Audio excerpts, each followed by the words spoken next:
Les combats meurtriers opposent des paramilitaires à l'armée et ces combats sont entrés aujourd'hui dans leur 13e jour au Soudan où la capitale Khartoum et la région du Darfour sont désormais en proie au chaos des bombes malgré un cessez-le-feu.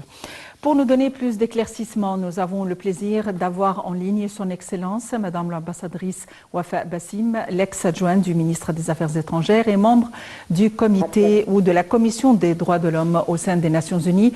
Excellence, Madame l'ambassadrice Wafa Bassim, bonsoir et bienvenue avec nous. Bonsoir, Madame Levin, comment allez-vous? Très bien, merci d'être avec nous. Excellence, Madame l'ambassadrice, le Soudan est en proie au chaos et les combats sont entrés aujourd'hui à leur 13e jour. Tout d'abord, on aimerait jeter la lumière sur la situation actuelle alors qu'on en est au 13e jour. Je crois que la situation est en train d'empirer, non pas de jour en jour, mais elle empire d'heure en heure. Et puis, de toute façon, nous n'avons pas de source valable et sur laquelle on peut compter pour savoir où est la vérité.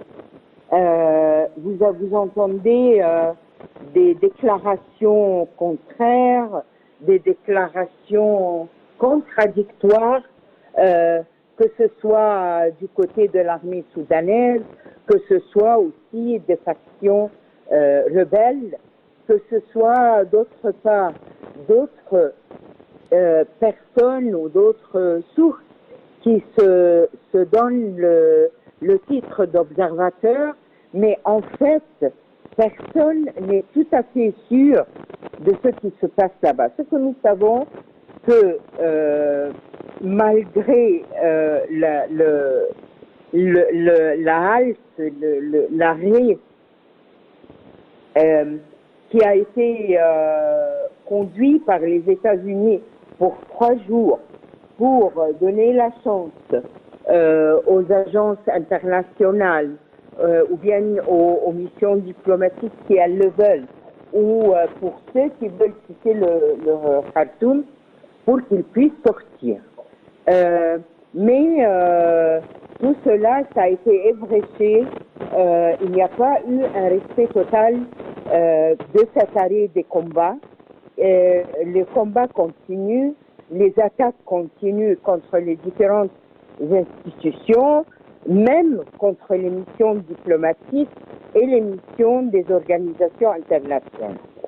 Donc, il y a une grande difficulté, il y a une difficulté énorme à trouver le minimum de vivres, d'eau, d'électricité, de contact même, puisque l'Internet est coupé pendant la majorité des heures du jour. Et donc, c'est très difficile de savoir où est la vérité. Maintenant, ce que nous savons, qu'il y a aussi des attaques, des combats, des carmouches, comme on le dit, qui même ont dépassé le Khartoum. Nous avons à Omdurman, nous avons au gouvernorat du Nil Bleu, nous avons, il paraît qu'il y a maintenant un début d'attaque et de conflit, même à Darfour. D'autre part, il y a beaucoup de personnes déplacées, de personnes qui cherchent à fuir, à trouver un refuge, que ce soit vers le nord, vers l'Égypte, que ce soit vers l'ouest, en direction du Tchad, qui est déjà une zone en plein feu, puisque c'est là où vraiment il y a la grande autorité des Janjaouides, et les Janjaouides sont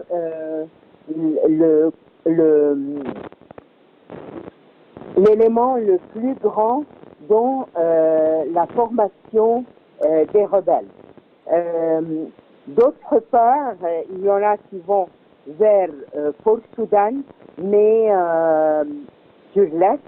Mais là aussi, la situation est dangereuse puisque les convois des réfugiés ou même des personnels des Nations Unies, des missions diplomatiques, est attaqué de nouveau, on le dit quelquefois par les forces des rebelles ou par des bandits, et ça représente un gros risque. Qu'est-ce qu'on peut dire encore? Je crois que nous sommes là en présence d'une guerre d'attrition qui sera prolongée, où je crois que de part et d'autre, les pertes seront monumentales, et en même temps, les deux parties refusent de négocier, puisque ils refusent de négocier à travers les Américains et l'Union européenne, et ils ont très bien déclaré dans la session du Conseil de sécurité que l'affaire soudanaise était une affaire interne et qu'ils ne sont pas prêts, disons, ça c'est la position officielle, qu'ils ne sont pas prêts à internationaliser ce conflit-là, et que les problèmes de l'Afrique doivent rester au sein de l'Afrique, et qu'il vaut mieux plutôt avoir recours à l'Union africaine ou à l'IGAD ou ainsi de suite. Mais nous avons entendu depuis hier qu'il y a un projet d'initiative de négociation en vue d'une réconciliation qui a été présenté par l'IGAD, mais qui a été refusé tout de suite par les forces rebelles. Et en même temps, aujourd'hui, c'était la déclaration de l'armée qu'ils n'étaient pas prêts à négocier avec les rebelles pour le moment. La situation est très volatile. Les pays, les non alignés, l'Union africaine, dont l'Égypte, la Ligue arabe, la plupart de ces groupes-là trouvent que la solution devrait émaner de l'Afrique elle-même. D'autre part, il y a l'Ouest qui dit qu'il faut donner une chance, qu'il faut faire des rapports, qu'il faut envoyer des envoyés spéciaux. Or, tout cela a commencé même il y a quelques mois, je dirais même plus de 2 ans, et ça n'a abouti à rien. Maintenant, c'est très difficile de faire un choix. Malheureusement, on va avoir un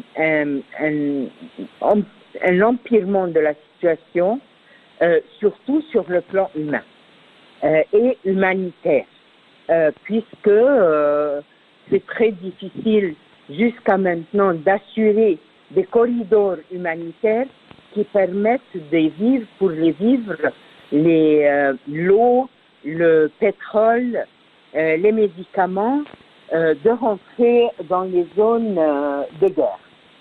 Vous avez besoin d'un certain répit, même si c'est de quelques heures, pour que ce corridor-là fonctionne.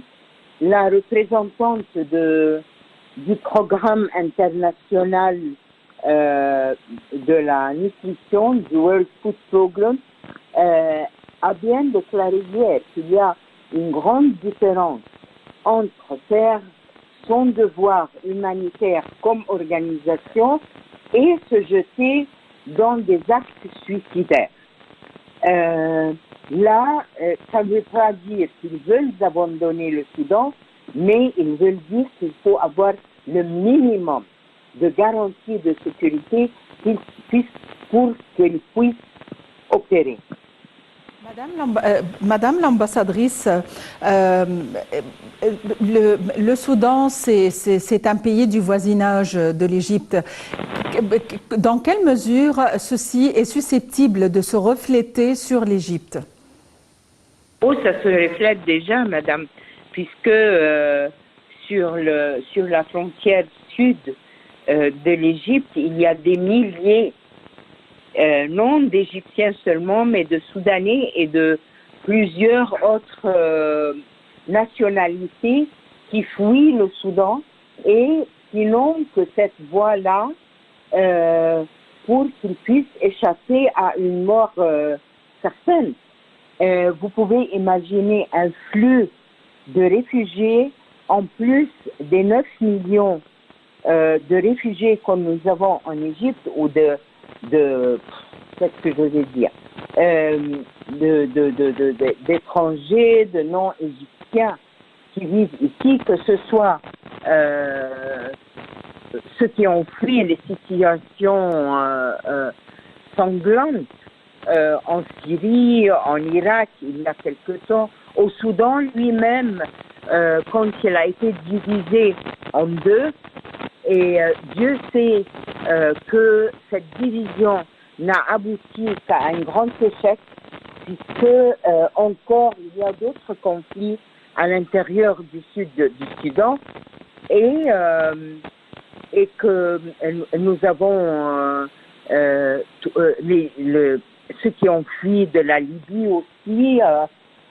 Donc c'est vraiment une situation très difficile pour l'Égypte qui elle-même passe par une crise économique étendue qui est causée non pas par seulement des raisons internes, mais certainement par des facteurs internationaux dont tout le monde est en train de souffrir.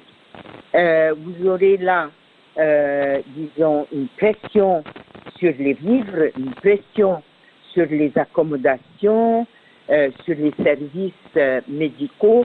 Ça ne veut pas dire du tout que l'Égypte ne va pas accueillir ces personnes qui fuient la mort et qui croient à la sécurité en Égypte, mais nous avons besoin quand même d'une coopération internationale pour qu'on puisse assumer ce nouveau fardeau qui se met sur nos épaules.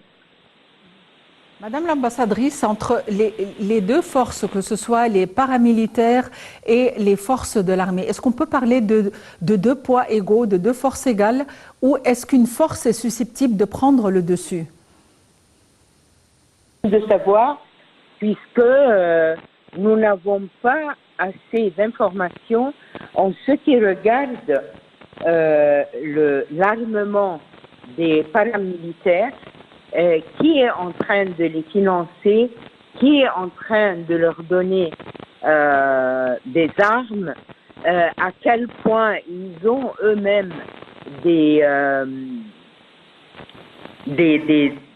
dépôts d'armes, des dépôts de je ne sais pas, quelle infrastructure ils ont, quel point d'appui, et ils sont maintenant ils sont en train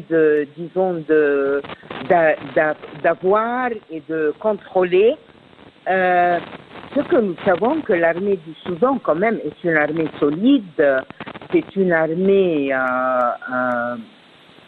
organisée, une armée d'État. C'est pas des paramilitaires, c'est pas des mercenaires. Seulement le fait, il y a une différence entre les guerres au sens classique et les guerres de rue que nous voyons maintenant, les guerres de ville ou bien les guerres, disons, de montagne. Et là, nous avons une guerre vraiment typique de ville, de route, de rue, où les uns et les autres, et plus les paramilitaires, en train d'utiliser les citoyens civils comme refuge. Ils se cachent derrière eux pour, disons, créer une sorte de chaos où c'est très difficile de bombarder ou d'utiliser une force massive de peur de nuire aux citoyens, hommes, femmes, enfants, personnes âgées, personnes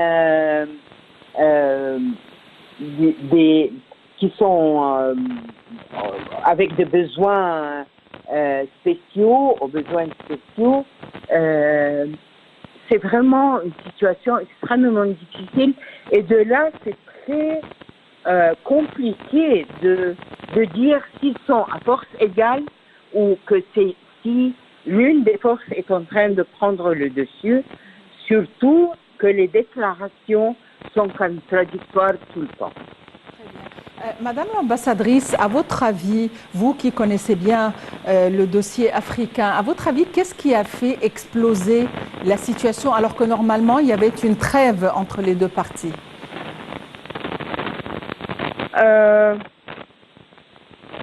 Très difficile de savoir, mais c'est certainement, tout d'abord, c'était